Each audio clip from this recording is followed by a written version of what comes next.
why go back to the well? So I say all the time, I will go to warm contacts every day of the week before I go to a cold one. Why wouldn't we? People are so fast to kind of sign up for conferences and go meet new people, and that's all well and good, but not to the exclusion of the people you're already servicing, because the chances are that they have more work. You just got to go get it. So I'm here today with Randi Rosenblatt, who is the founder and CEO of Upward Stride, a consulting, coaching, and training company that focuses on business development. Thanks for having me. It's a pleasure to be here. Sometimes I talk to people who have had business for a long time already, and they're worried, well, what if I can't do it again? What if it was just lucky? Do you have any advice for them? Take out the thought of business development and just think about it as relationship development. They've got to go back and see who do I know? Who are my people? Who have I worked with? And continue building those relationships. When I work with people like that, two questions I always ask them are we getting all of the work from this client? And if we're not, how do we go get that other work? That starts them thinking on cross-selling, for starters, right? At the bigger firms. Well, I'm an IP lawyer, but you know what? I think they may be looking to buy another company. I should actually try to get my M&A colleagues in. So they just start thinking about opportunities. And then we'll get into, I'm the IP lawyer. How do I bring that up? What does that conversation look like? It often helps to know who the other firms are that they're engaging, right? And kind of just getting smart on who your clients are using.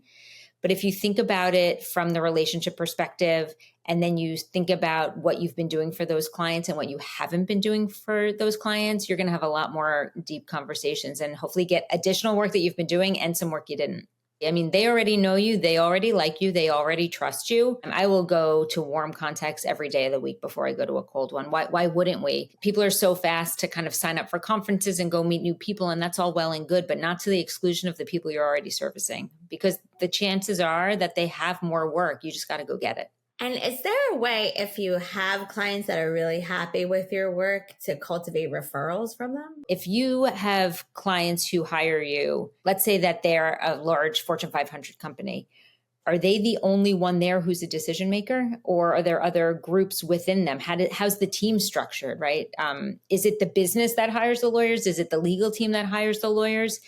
And are there other people you should know at that company? And you can very easily say, you know, it's been a real pleasure working with you and with company X. I'd love the opportunity to do more work. Are there other people you think I should be talking to?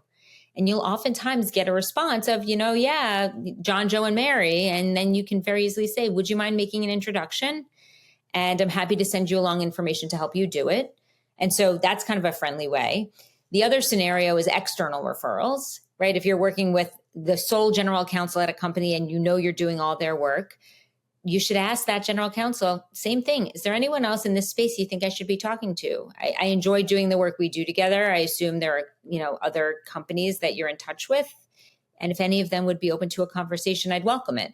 And it's not pushy, it's not aggressive, but it's direct and it's okay, right? You don't have to kind of beat around the bush when you kind of know what you're after. I think you just have to say it in a kind of warm and friendly way. The other thing I'd suggest is when you're asking for an introduction, to offer to provide a blurb about yourself. So the person making the introduction doesn't have more work and to have to cobble together that introduction. So you can be introduced in the way you want and presented the way you want. So it kind of is better for everyone. What would you say to someone? Every once in a while I hear, oh, we lost a client. Whether because the client went out of business, because there was a change in general counsel, and then they have to figure out how to make up for that business. What can they do at that point? A general counsel leaving is not always a bad thing. So where did she or he and his or her team go? Find those connections, try to build them up there.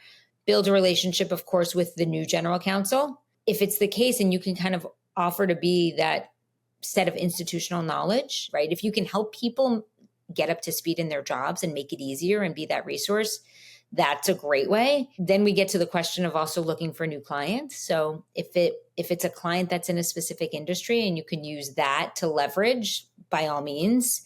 But if we're focusing on this one client that we lost, either A, how do we get them back by building those internal relationships, and or B, how do we follow that team that left who we had that great relationship with? even these rainmaker types who have more control over their schedule are very, very busy people. Do you have any tips for how they can make time for these business development activities? Time blocking, like I said, is a great one because they're so busy. If they commute, right? If they're in a major city and they take in a train, use the train time when they're not working. I mean, if their laptops are open, it's just a good time. You have people left and right of you. Use that time. If they're walking and there's at least kind of coming up with that mental list of what they want to do, doing things in groups rather than having lunch with one, having lunch with another and doing it by email, ask each of them if they're okay if you invite them both. You could also brainstorm, and I do this a lot around kind of quarterly events where it's targeted, but it's a larger group. So maybe it's a breakfast series, maybe it's an internal lunch and learn, maybe it's kind of a referral network lunch, but it's, let's say 5, 10, 20 of you rather than one-on-one. It gives you an opportunity to connect with all these people within an hour or two. I actually just did a LinkedIn post and I called it Bill or Build. Like those are the two things you should be doing, right? You're either building your business or you're billing your time, and the rest of it, you should find someone else to help you navigate, including setting up an event like that. Like find a resource that can help you set it up. I actually read that post and it was excellent advice. And anybody who didn't read that post should go back and see it. But yes, you're right. You should be able to leverage and get other people to help you with things. So I think we've gotten so much great information from you. I know that all of the rainmakers who are a little nervous about what their numbers are going to look like next year have a plan to follow now. So thank you so much. My pleasure. Thanks for having me.